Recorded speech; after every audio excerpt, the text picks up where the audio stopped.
I'd now like to introduce Brother Francis Hall, who was a member of the Christian Brothers leadership team. That team is elected by the Brothers to carry forward the vision of the congregation in today's world. Brother Francis has experience all over the world of meeting the Brothers, their friends and colleagues, seeing their work, supporting, guiding, problem solving, and is currently engaged in a process entitled A Way into the Future for the Christian Brothers. Francis is also chairman of the Edmund Rice Beyond 250 appeal this year, and he will now tell us a little more about our Edmund Rice work and about how the appeal can support this. I welcome Francis to speak this evening.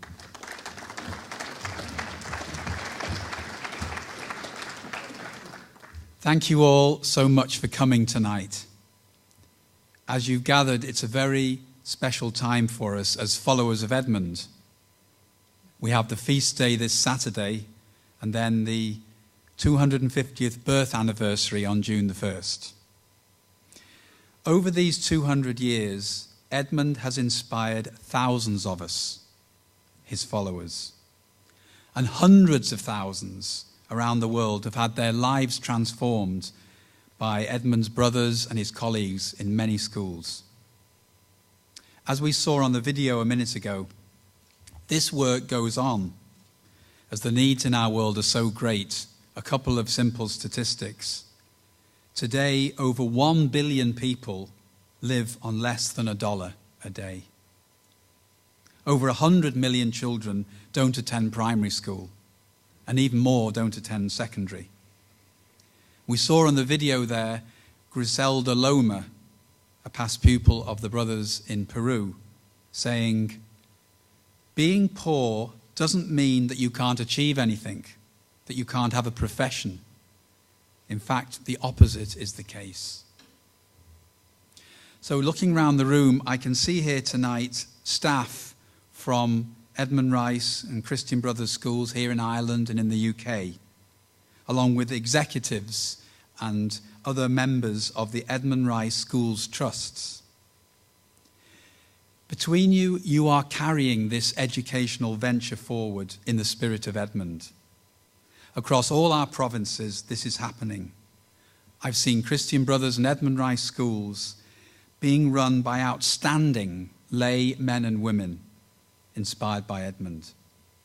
And we brothers are heartened by your educational effectiveness, your professional dedication, and your creative expression of Edmund's spirit.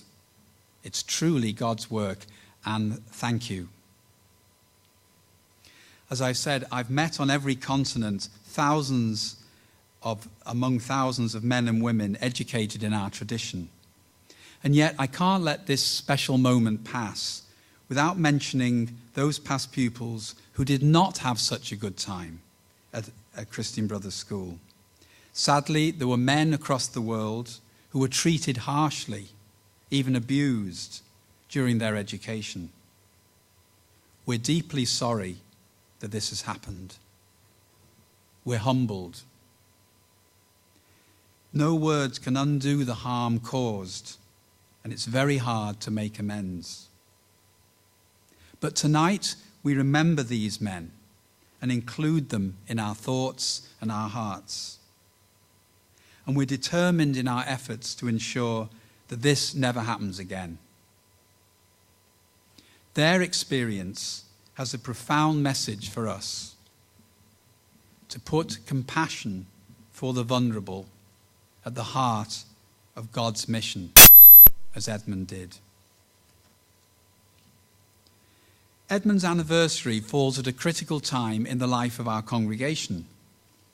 And I believe that the gift of this moment is to reflect on and return to Edmund's founding inspiration, his original experience of God, who deeply loved him and everybody else, which led him into education for those that needed it most, and with a spirit of deep respect for every person.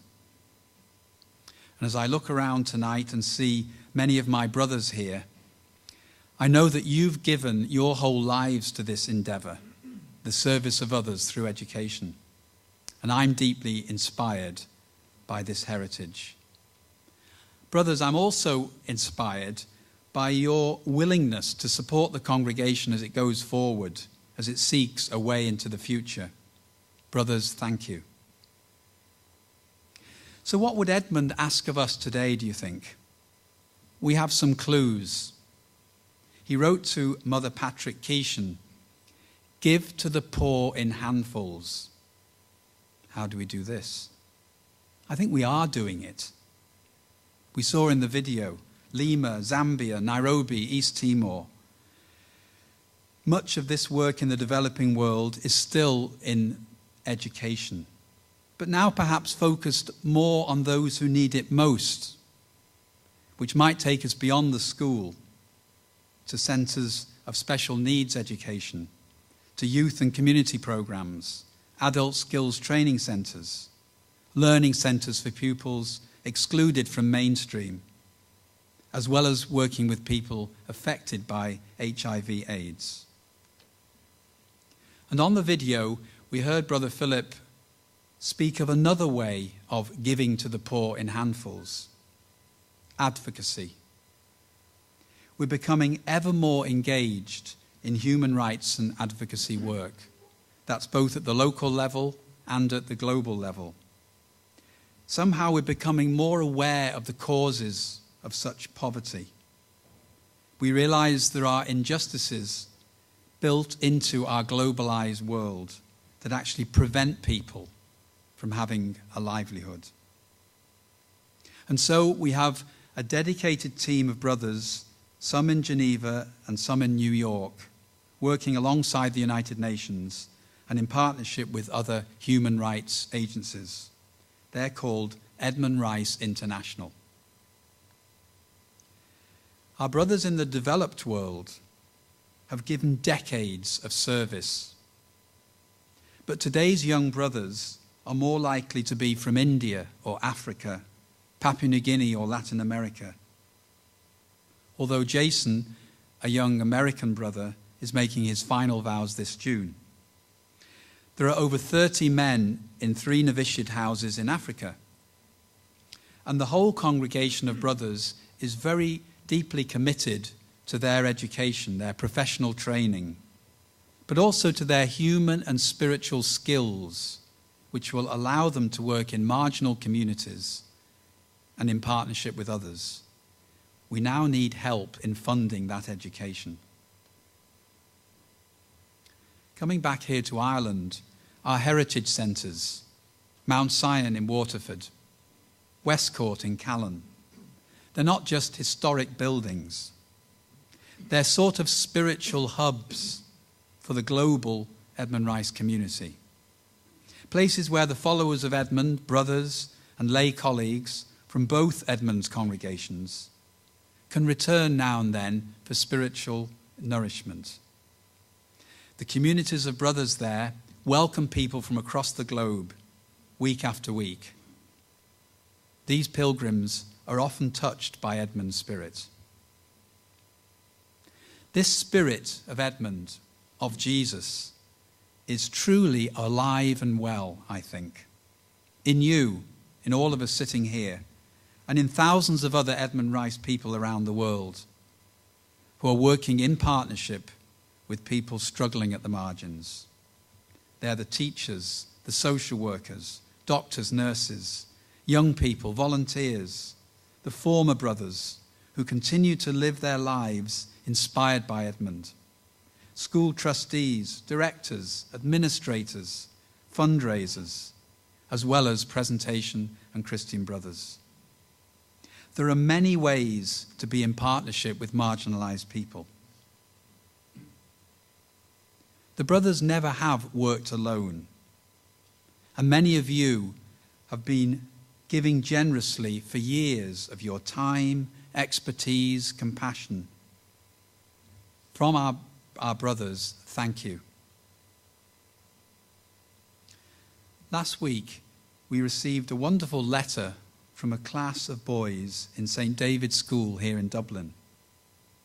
The letter was signed by every boy in the class, as each one had played his part in raising €805 to fund the school fees for pupils attending a Christian Brothers school in Nairobi. They did this by raffling Easter eggs and holding a non-uniform day. Wonderful. But what's even more special is that when you hear the reason that they did this was a special honour for the memory of Mr. Seamus Riley, deceased, a much-loved teacher who had brought many young people on volunteer immersions to Nairobi. And we're very privileged and delighted to welcome Geraldine and Thomas and Petra here tonight. Thank you for coming and being with us.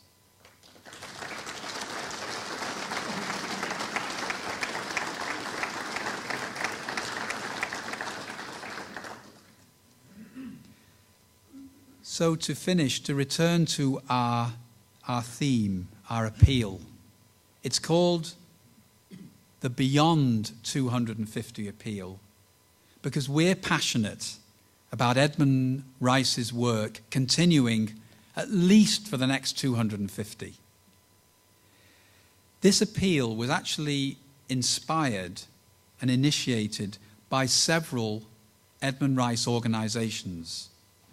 There was Edmund Rice International, Edmund Rice International Heritage Centres, and Edmund Rice Development, which is coordinating the appeal.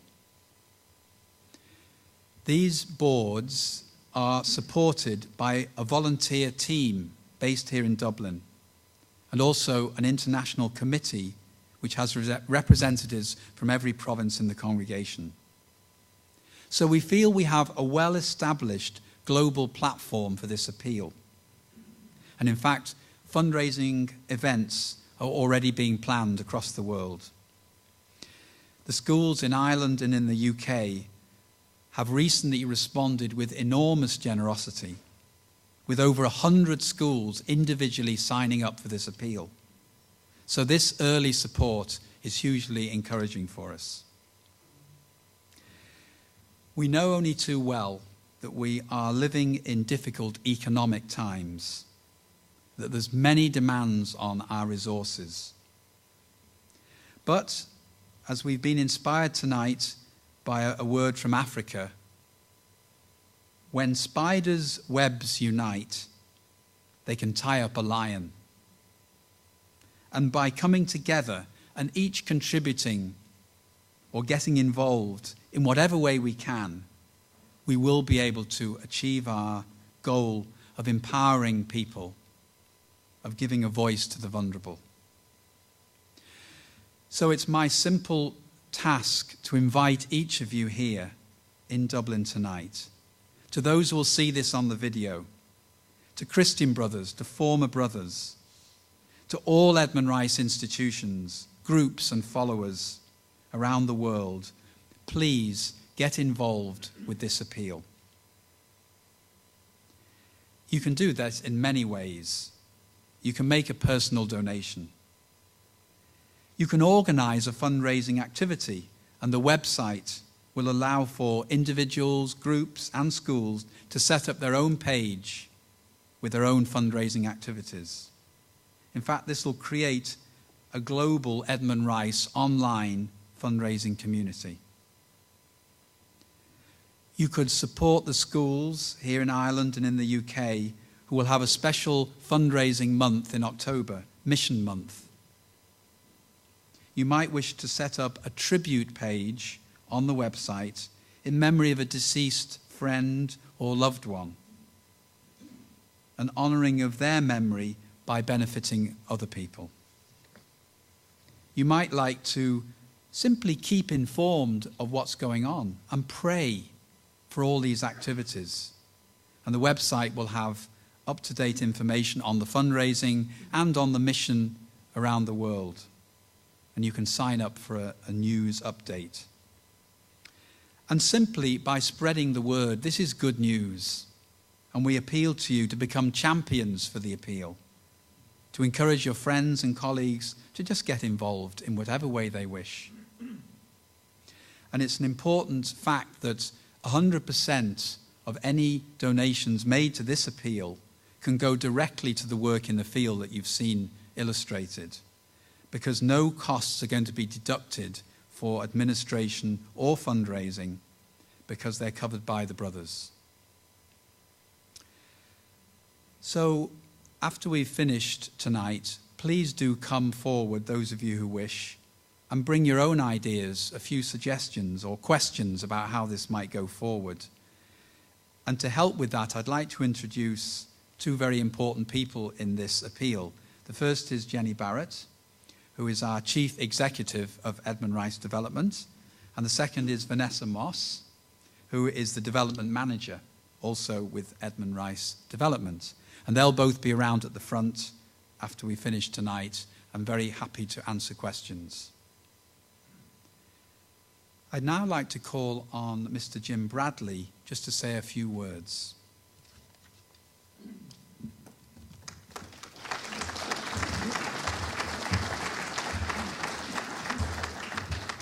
Good evening, ladies and gentlemen. Why am I here? Well, I'm one of those hundreds and hundreds of thousands of guys, like many people sitting here, who owe the Irish Christian Brothers a real sincere debt of gratitude. I was very lucky to get into Western Row CBS in Dublin when I came up from Wexford in 1948. And I was also lucky to leave it in 1958 with a leaving cert. And I think Nicky English could say the same sort of thing. He was lucky as well. So we were all very lucky to meet wonderful men who inspired us. And we in the Row had a great history of inspiration by great people who were led by the Christian Brothers. People like Pádraig Pearse, his brother Willie. And then on the sporting field, European Soccer Player of the Year, Johnny Carey, Jerry Mackey. And on the other side of the field, we had fellas like Ogie Healy, who wrote the Eurovision winning song contest song some years ago. And our latest guy that we're very proud of is Ken Doherty, champion snooker player. Now I know singer, I know Sing Street had Gay Byrne and James Street had Butler, but we believe we had one or two more than them. But I'm not here to promote the Row, but I am here to appeal to you, to ask you to get involved, you know, and pay something back.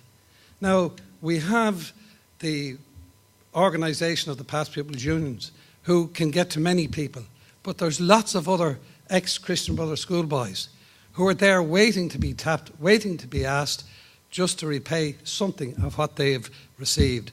So I'd like you to come along and join myself and Martin McAleese and Pascal Taggart and Jennifer and Vanessa, who are working for us, to try and gather this great momentum. And we have a tremendous event organised for October the 20th. So keep that in your diaries, keep it in your heads, and remember, you all have an opportunity to come along and enjoy yourselves on that particular event. Now, there'll be further details of that announced later on. But tonight, when we're finished, perhaps you would make yourself known to Jennifer, Vanessa, myself, Pascal Taggart, or even, I know he's very busy, Senator Martin McAleese, but we're all willing to get in there and help. We can't do it on our own, but we need loads and loads of help. So, Nicky, you'll be the first one to sign up, okay? Thank you very much.